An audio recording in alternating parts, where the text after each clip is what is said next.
So thank you very much for being with us today, Joseph Gazing Wolf. I'm going to start by reading your biography paragraph. Joseph Gazing Wolf is a Hunkpapa Lakota and buffalo rancher of the Standing Rock Sioux Tribe, with mixed race Amazigh Nubian heritage from Upper Egypt. His life's work is located at the interface of Indigenous lifeways and colonial cultures. His scholarship and activism are framed by a vision of existential dignity for Indigenous communities globally and across all sectors of society. In his primary line of research, Wolf assesses the impact that tribal land fragmentation and land quality has on ecosystem function and food sovereignty and security.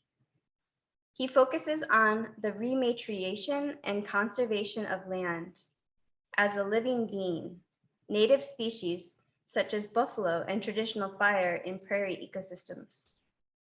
In this regard, his research seeks pragmatic solutions to land management, human-wildlife conflict, and rights of nature issues.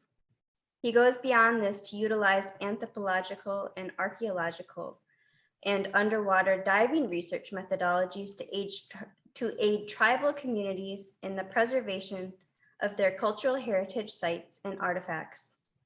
Wolf also translates his research into activism and has been directly involved in community-led efforts to stop environmental degradation in his home community of Standing Rock, as well as revolutionary activities to overthrow authoritarian governments such as that in Egypt, his other homeland.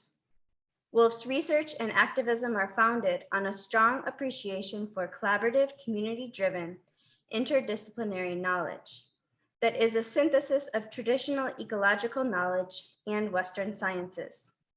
Overall, Wolf's primary goal as a scholar and activist is to fortify existential, place-based dignity in marginalized communities towards a vision of mental, physical, spiritual, and ecological well-being for all.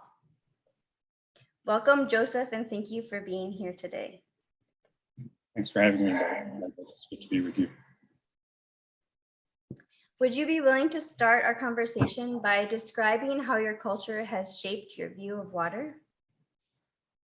Sure. So in my mind, my journey on this, in this reality, in this life, began with water. I began in my mother's water, and every cell in my body is formed primarily of water. And so I am walking water spirit, right? And both tribal communities that I belong to, the Nubian people of Upper Egypt, and the Lakota, the Hunkpapa Lakota, both of them thrived precisely because of the waterways, the water bodies that they live near, right? For the Nubian people, it's the Nile River that allowed for every form of life and development, sustainable agriculture, etc. For us, and here in the Americas, it's the Missouri River and other water bodies. So to me, the relationship begins at birth and continues throughout life, right? My very body is formed from water, and water continues to nourish my body and allow my body to exist, my body, my mind, and spirit to exist. And so it's an integral part of who I am as a living being, as well as every member of my tribe, as well as every other human or living thing on the planet. Right? So this is, to me, the relationship of water is the relationship that binds all living things, right?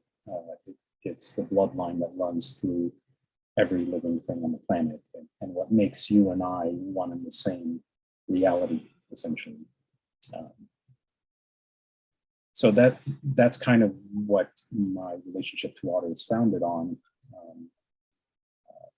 in terms of how I relate to water. Like it's not just an essential element. It's not a resource. I will sometimes refer to it as a resource if I'm in Western context, but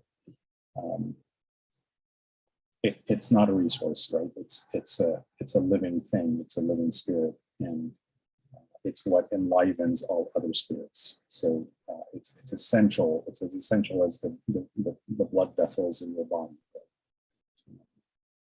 So that's how I see it. Yeah, thank you for that explanation.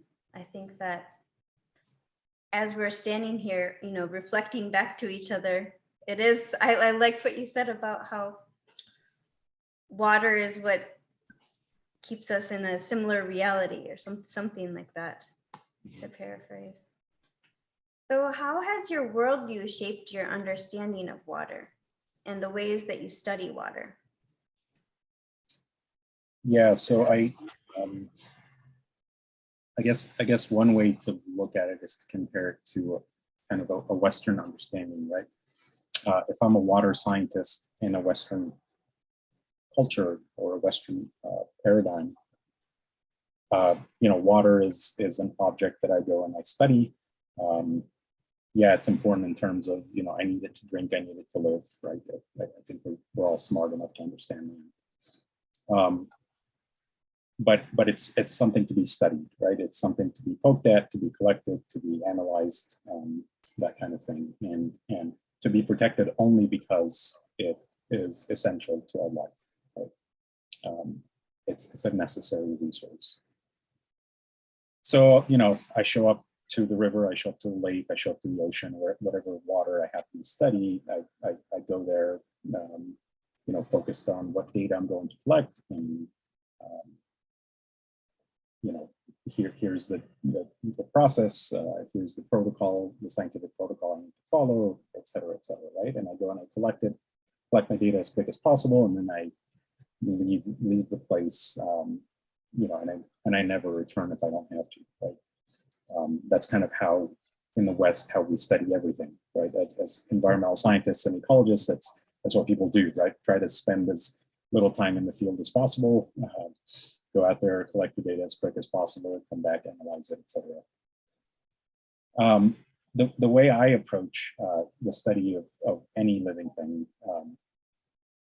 especially because a living thing to me is a relative, right? It's a mother, it's a cousin, it's an aunt. When I study these living things, I study them via relationship. So if I'm going to study a particular river, let's say, or any body of water, I make sure that I develop a relationship with that body of water first, right? Whether it be through, and if it's not a body of water I'm already familiar with, it'll always be through the lens of any indigenous nations that have a relationship with that water, right? So through the intermediation of indigenous people, I will get to know that body of water, know its history, what it means to the local community, et cetera, right? So, and then I will live with it. So I'll give you an example that I just completed a couple of days ago, actually. I was in the Amazon for a couple of weeks, working with the Quechua and Guarani people who are trying to protect their waterways, right? Because they live in the Amazon forest, they, you know, their pathways, their access to any part of the world, to access to even their own forests, is via water. And so the water there serves not just as a source of life, but it's also public transportation, right? It's how we get around. Of course, it's also the way that entities like oil companies are able to access the forests and destroy them at will so that they can go for more oil. And so these indigenous nations are resisting those efforts as best they can. And so I was there trying to understand this whole situation and see how I can support. And so because I had to travel on the river to get to these tribal communities who have been pushed deeper and deeper into the forests via these oil companies. I had to be on the water for many days, right? I had to be on the water for almost the 2 weeks that I was there. And so, every day I would spend at least 1 or 2 hours just simply observing the river, right? Just simply being with the river, noticing how it ebbs and flows, how it twists and turns, and how it responds to rain when the rains come.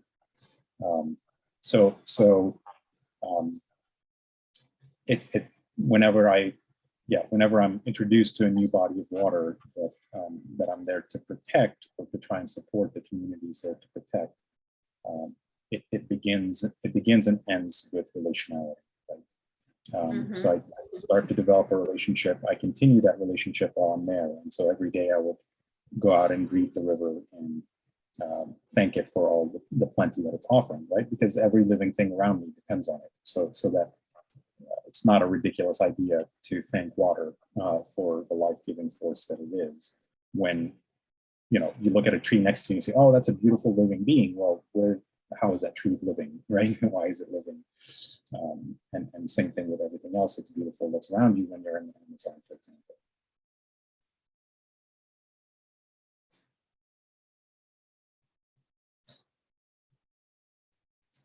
I'm just so taking in all that you've that you've said, the importance of relationship.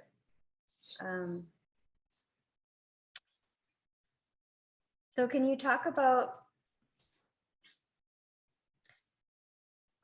when you came to the study of water as a discipline, how do you come to reconcile sort of the different world views, right? Because you had described first the Western perspective of going in the field, being quick about it and coming out, right? And then you contrasted that with this different relational knowing, really observing and participating in that relationship. And I wonder if you could talk a little bit about how you weave those ways of knowing into your practice of both science and living. How do you make sense of those different worldviews as you pursue a position of scientist, but also a position as participant in the global community, if that makes sense? Sure. Yeah, that makes perfect sense. So my view, as I understand it today, right, and it could change over time. I'm always open to evolving and changing, but the experience and understanding that I have of Western science, I will warn you, could be offensive to Western scientists. So here, I don't, contrary to what many other Indigenous researchers and scientists will say, right? They see the Western worldview as one way of knowing, right? So it's a way of perceiving the world, a way of trying to understand the world. I don't see it as such. At best, Western science is a tool. It's a tool that's very effective, and I enjoy using it to probe into reality a little deeper. But that's all it is. It's not a way of knowing. It's gravity, right? It's a way of anti-knowing. It's a way of objectifying the world in such a way that it's no longer a part of me, which is why it lends itself very easily to exploitative means, right? Science has helped very much so, Western business entities and governments in becoming as efficient at exploitation as possible, right? So the reason it can do that is, again, because it's a tool of unknowing. That's what Western science is. It's a tool of ridding ourselves of our humanity and our connection via relationality to the natural world. That's what Western science is, right? I approach a river as a thing to be studied, right?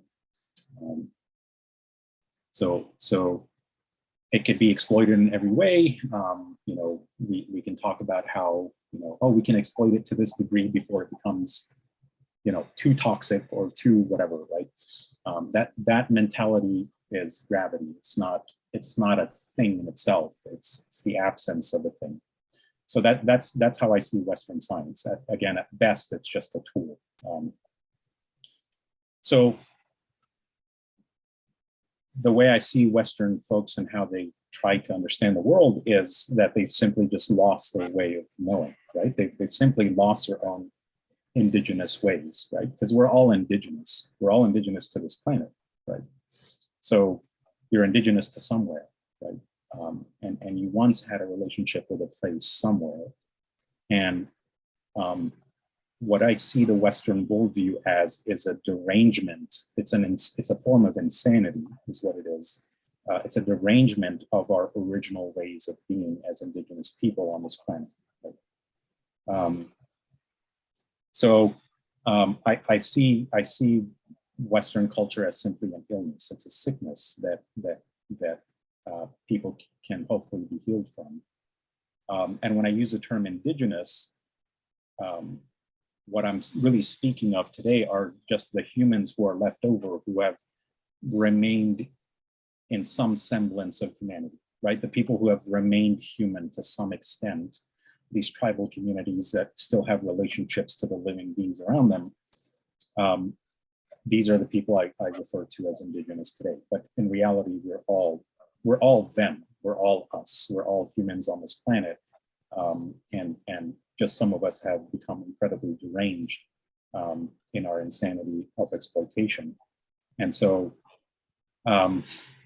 yeah, so that's kind of how I approach Western science. I utilize it when it's necessary, and then I put it aside, 90% of the time. A tool at best. Yeah, I'm sorry that. No. Oh no, I wasn't saying that as like but that was what stuck with me. But and it makes a lot of sense to differentiate the practice of science from the worldview, the scientific worldview, right? So I think that makes a lot of sense in many different ways of knowing. So from your perspective, are there ways that we can expand as a hydrologic sciences community to evolve in our study of water or our way of understanding or relating to water? And how would we do that if so?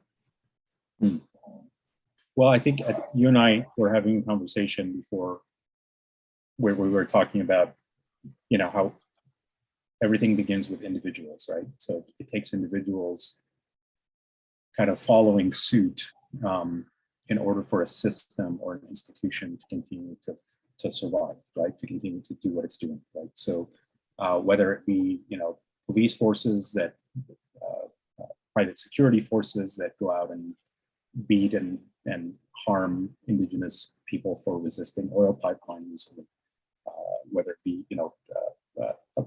people who have authoritarian mindsets that want to take over governments and establish a white supremacist way of governing. When people follow a system, it takes individuals saying, I'm just going to follow the system. I'm not going to question it. It's part of the water, right? It's part of what I drink every day. And so I'm just going to do what everyone else is doing, right? This is my training, right? This is kind of the excuse that you see with police violence, for example, right? This is how police are trained. They're just trained to do this. Well, okay, I mean, you do have a brain though, right? Like you do have your own mind, and it will take, so just as it takes individuals to form a system, to form an institution that is capable of atrocities, it also takes individuals to form systems and institutions that are capable of dignity, that are capable of human dignity, right? That are capable of freedom and democracy. I mean, the message I would give to folks in the hydrologic sciences is not to think of, at this moment, don't think of the hydrologic sciences as a system. Think of yourself as a hydrologic scientist, and what sort of legacy, what sort of message do you want to be in the world, right? You are a message of some kind. And what do you want that message to say? Do you want it to be something that's completely, again, that's complete darkness and gravity? Do you want it to be entirely self-focused? In that case, continue to be a Western scientist per usual, right?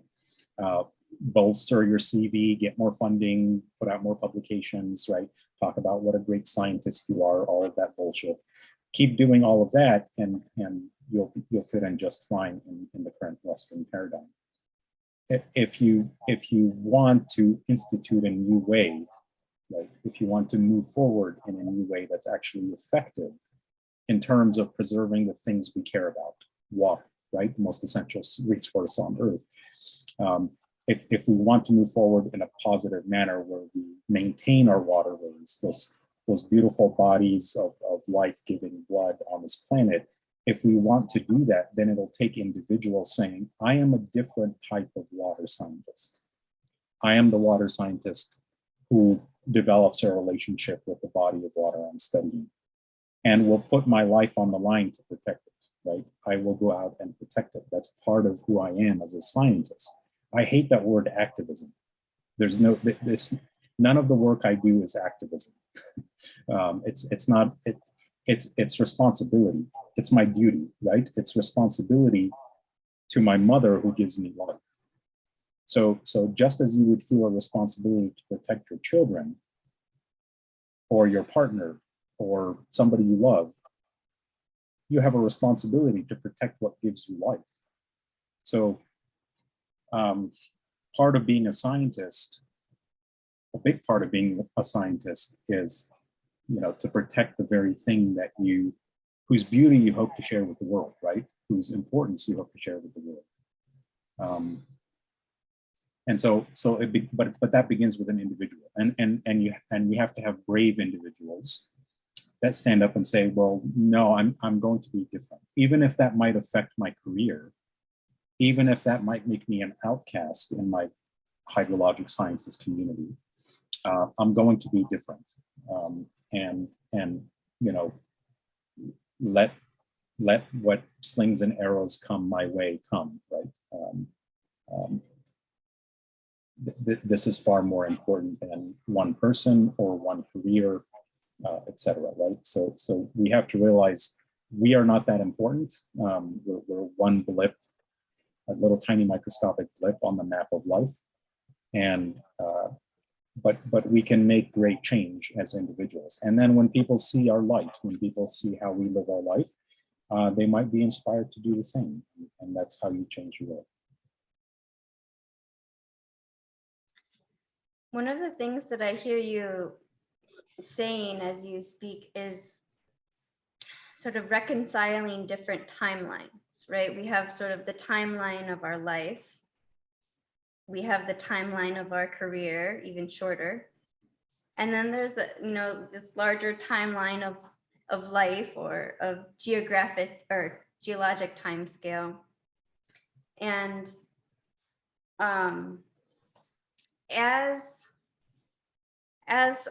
so the next question that I was going to ask has to do with how to make, the hydrologic sciences community or hydrologic scientist individuals, to kind of reflect back what I'm hearing from you,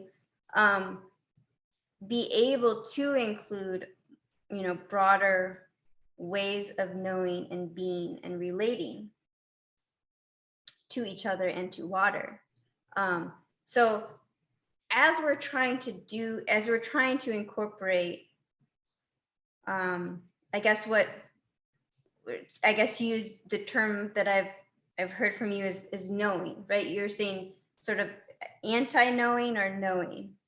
And from what I hear, knowing seems to include a sort of embodiment, or like a living or celebration of life in a way that you are not separate from the object that you study. Kind of playing with words here. And so, you know, as you're trying to reconcile these different timelines of like career, of life, of long, you know, maybe different hydrologic scales, because we study, you know, all these cycles. That's part of what we do as hydrologists, is understand cycles and changes. And knowing, you know, that if you want to have influence on the system, that it does take bravery, like you said, courage, and it also takes some sense of ability to influence others, or to, you know, to a lot of us, you know, we're trying to publish to maintain our sense of contribution, right? To show that we are contributing to this advancement of knowledge, or a certain type of knowledge, a different knowledge, using that term in a different way than you are. And how would you suggest that, you know, undergraduate students, graduate students, postdocs, and, you know, even professors or above, or as they're thinking about, you know, their own role and their own positionality in these different timelines? And you're inviting people, right? You're inviting people to try out your way of knowing, and the terminology you're using, that sort of describes embodiment. How can someone sort of start to reconcile or wrestle? Maybe wrestle is a better word. How can people start to wrestle with those conflicting timelines? Yeah, that's a good question. And it's not a simple process, right? Because we all, as academics, I mean, if you choose an academic pathway, or any research pathway, you have to publish, right? You have to write funding, you have to you know, do all those things that academics need to do to maintain their career, to pay their bills, right? So yeah, you can see writing itself as a form of ceremony, right? As a form of contribution to the natural world, right? I see my literature, when I publish, as a way of sharing my relationship with a particular living thing to the world, right? So I use a lot of romantic language in my writing, in my scientific writing, and it's highly criticized, of course, because that's not the way we're supposed to write. But what I'm talking about is something I love, right? It's something that I have a personal relationship with. So it would be like talking about a romantic partner, or the mother that I love, or whatever. So your relationality can be reflected in your work in many different ways. Again, you just have to kind of push the boundaries to do that, right? And so in doing so, how do you reconcile these different timelines? Well, I'll share with you an experience of one of the many beautiful experiences I had with the Quechua elders that I was just with a week ago. I went out several times into the forest with two Quechua women, and you know, they were sharing with me some of their traditional knowledge about the forest, and just the very way that they walked through the forest barefoot, right, which I was not brave enough to do. They looked like they were floating on clouds, right? They knew how to take every step through that forest. A forest that's, what, billions of years old, you know, very, very old, right? And these women that, like me, are a tiny little blip in the timeline, have this relationship with this very ancient forest, right? And then what they would do, for example, they would show me how to harvest seeds and things like that. And I noticed one of the elders, what she would do is she would take her knife and she would tap on both sides. She would tap on both sides of the tree and say something to it in Quechua. And so I asked what she's saying.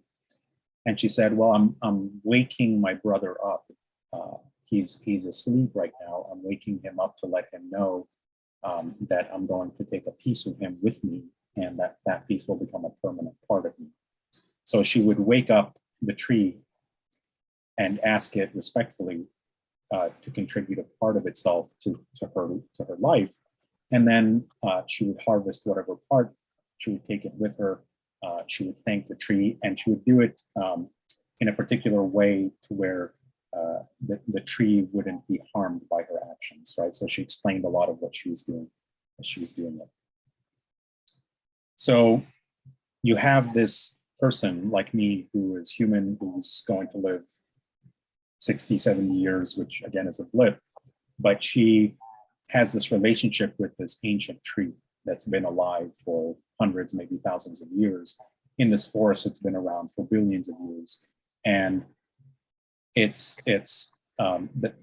forest clearly responds to her, right? The forest clearly knows this woman as she's walking through it, right? There's a relationship there that traverses her lifetime, goes beyond that into her ancestral history, and into immemorial time, right? So this forest will hold on to the memory of these elder women,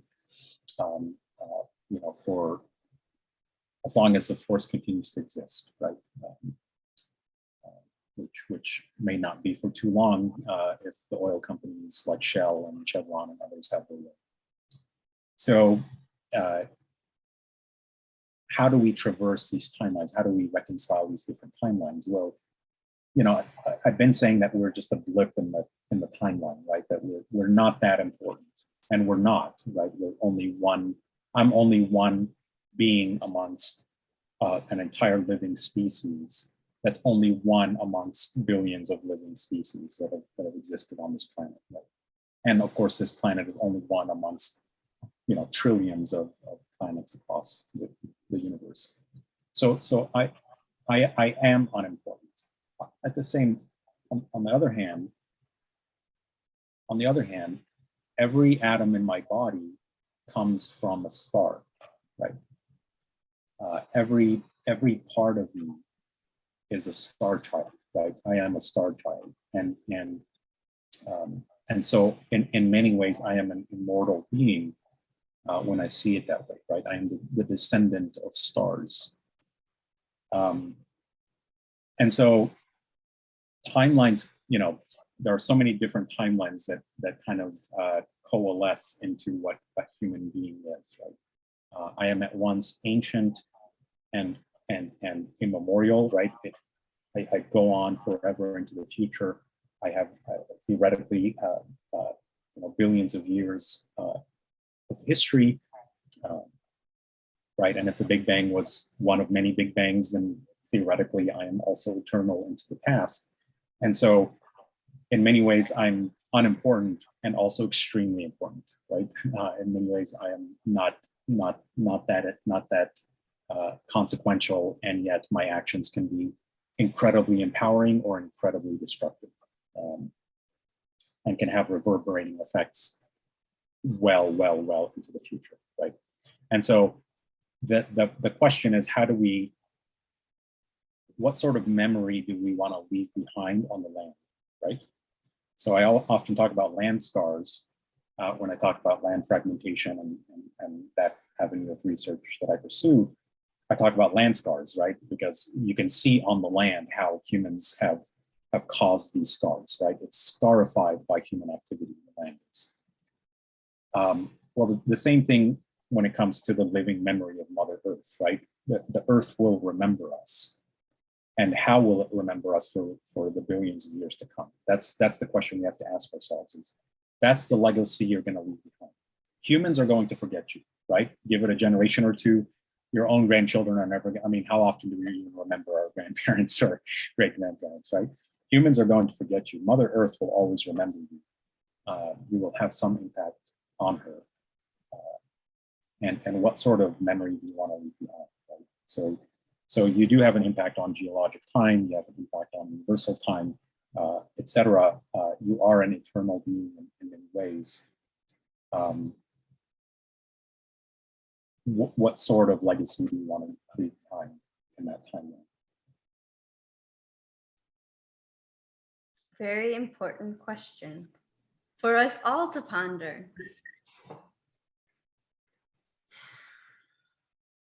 So you said a few words that sort of stuck out when you're talking. You repeated the word memory many times, and you used the word reverberation and scar. And these, so I'm wondering if you could talk a little bit about how you understand water in water and memory. So let me just give you a little context of where my question is coming from. So as a hydrogeologist, I think about aquifers a lot, and I think about, how that time scale is different than a stream. So the time scale of streams are different time series than the time scale of an aquifer, and the movement of water is very different as well.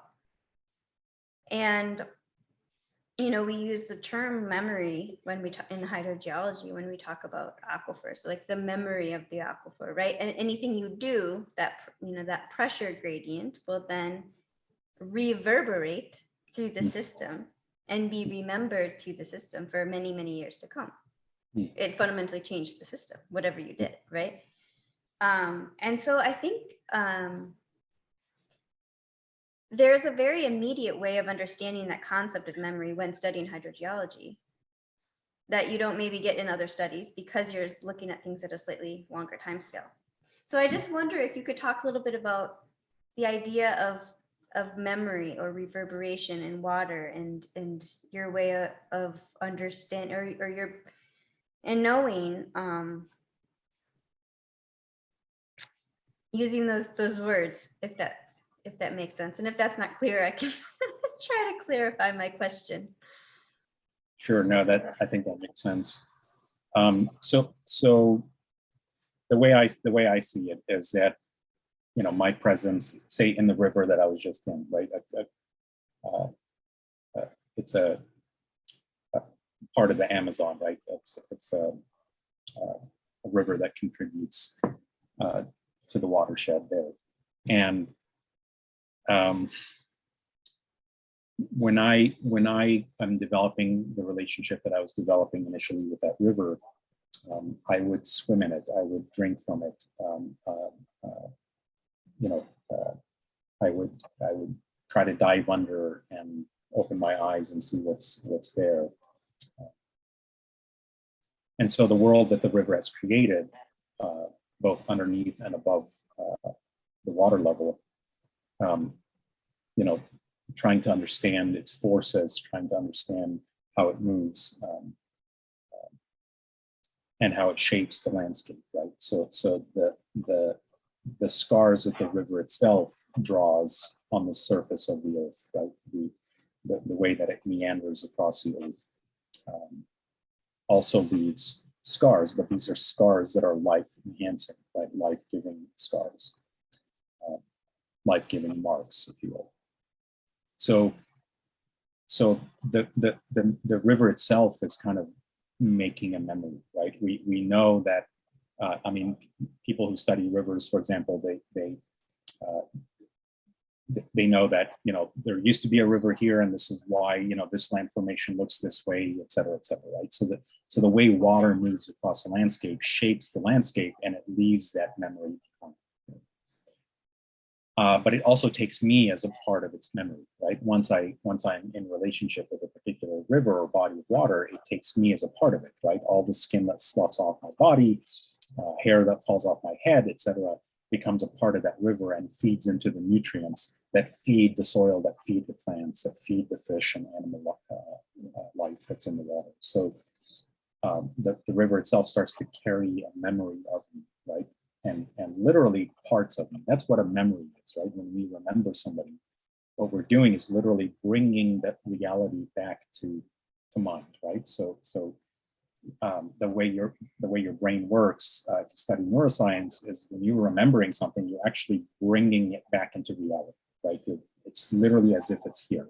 Your brain doesn't know the difference, right? This is why if you've experienced trauma, when you're triggered to remember that trauma, it's as if you're reliving it again, right? And the same thing with happy memories, right? When you remember your wedding day or some other important date, it's as if that day is here again, right? Your brain doesn't really differentiate the difference. So the river takes me, it takes who I am into itself and remembers me that way. And I become a living part of that system, a living part of that place. And that's what that memory is, right? It never forgets who I am because I am there, right? Parts of me are there.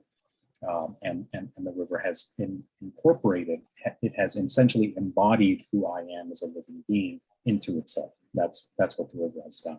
Same thing with aquifers and lakes and oceans, etc. What we know very well, you as a scientist know very well that what you do on the surface impacts aquifers rather directly, right? Many times indirectly, but rather directly what you do on the surface impacts aquifers. And we're all going to become part of water yet again, right? So when I die and my body becomes soil once again, it's going to be rains that are going to take parts of me and embed them in the soil, and I'm going to go down to the aquifers and be part of that life-giving water that I was once a part of. And so I am essentially an expression of water, right? I am a message of water that is living in a different form momentarily, and then I will return to water once more. Thank you for that description. Very vivid and very helpful. It put an image in my brain that I will reflect back to myself in the future.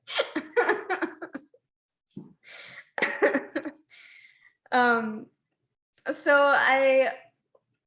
I want to sort of wrap up our conversation by asking if there's anything about your work that you're doing right now or upcoming events that you want to invite people to attend or invite people to follow, or is there anything that you want to communicate to this community?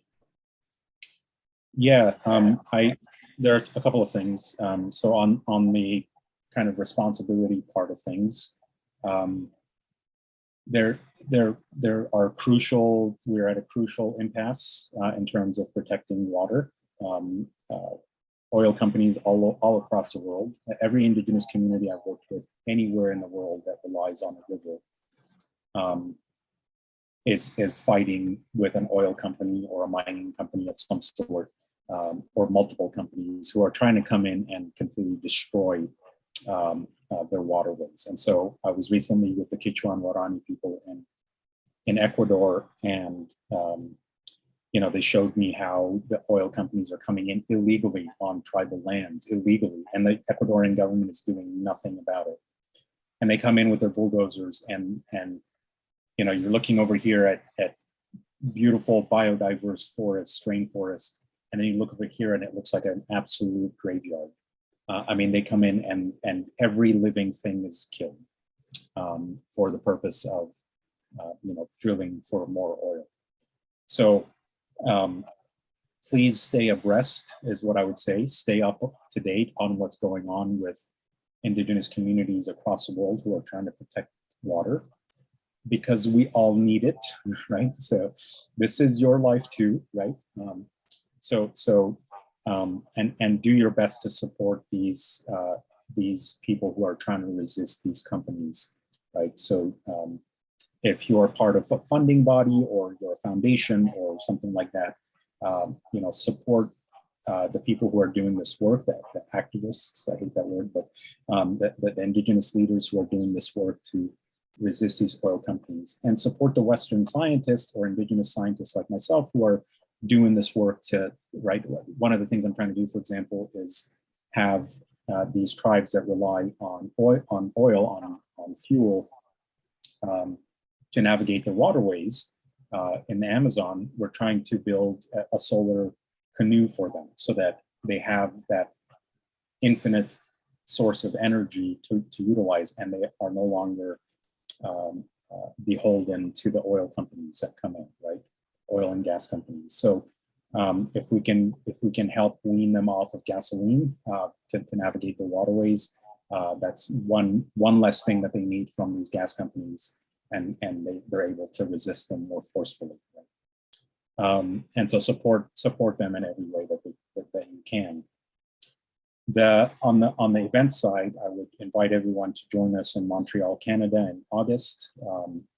August 14th is when the Ecological Society of America will have its conference, and the Traditional Ecological Knowledge section of, I'm part of the leadership of it. We were able to get funding from the National Science Foundation very graciously to bring together Indigenous leaders and activists from the US and Canada to talk about how to make ecological sciences, this very thing we're talking about in this conversation. How do we make ecological sciences more inclusive of different ways of knowing? Right? So you're welcome to come join us in Montreal, Canada. I hope you do, and join the different. We have several symposia and workshops that we're putting on through the TEK section in Montreal. So. And then follow up with what's going on with DAPL at Standing Rock. You know, we're still fighting that fight, and at this point they've illegally resumed pumping oil and building pipelines and continuing to do that destructive thing that they're used to doing, and without consideration for the tribal communities that may be affected. So follow the leadership of our tribal chairwoman. Janet Alkiri. She's put out a few messages. I would encourage you to go out and look at them and try to support as much as you can in that fight. Wonderful. I mean, not wonderful, but good information. So thank you so much for sharing your knowledge, your wisdom, your presence. Especially after a challenging trip, but a meaningful trip. And I know the hydrologic sciences people that are watching this will be very grateful as well. So because this is happening prior to the event, I will thank for them for all that you've shared. And with that, I'm going to stop the recording.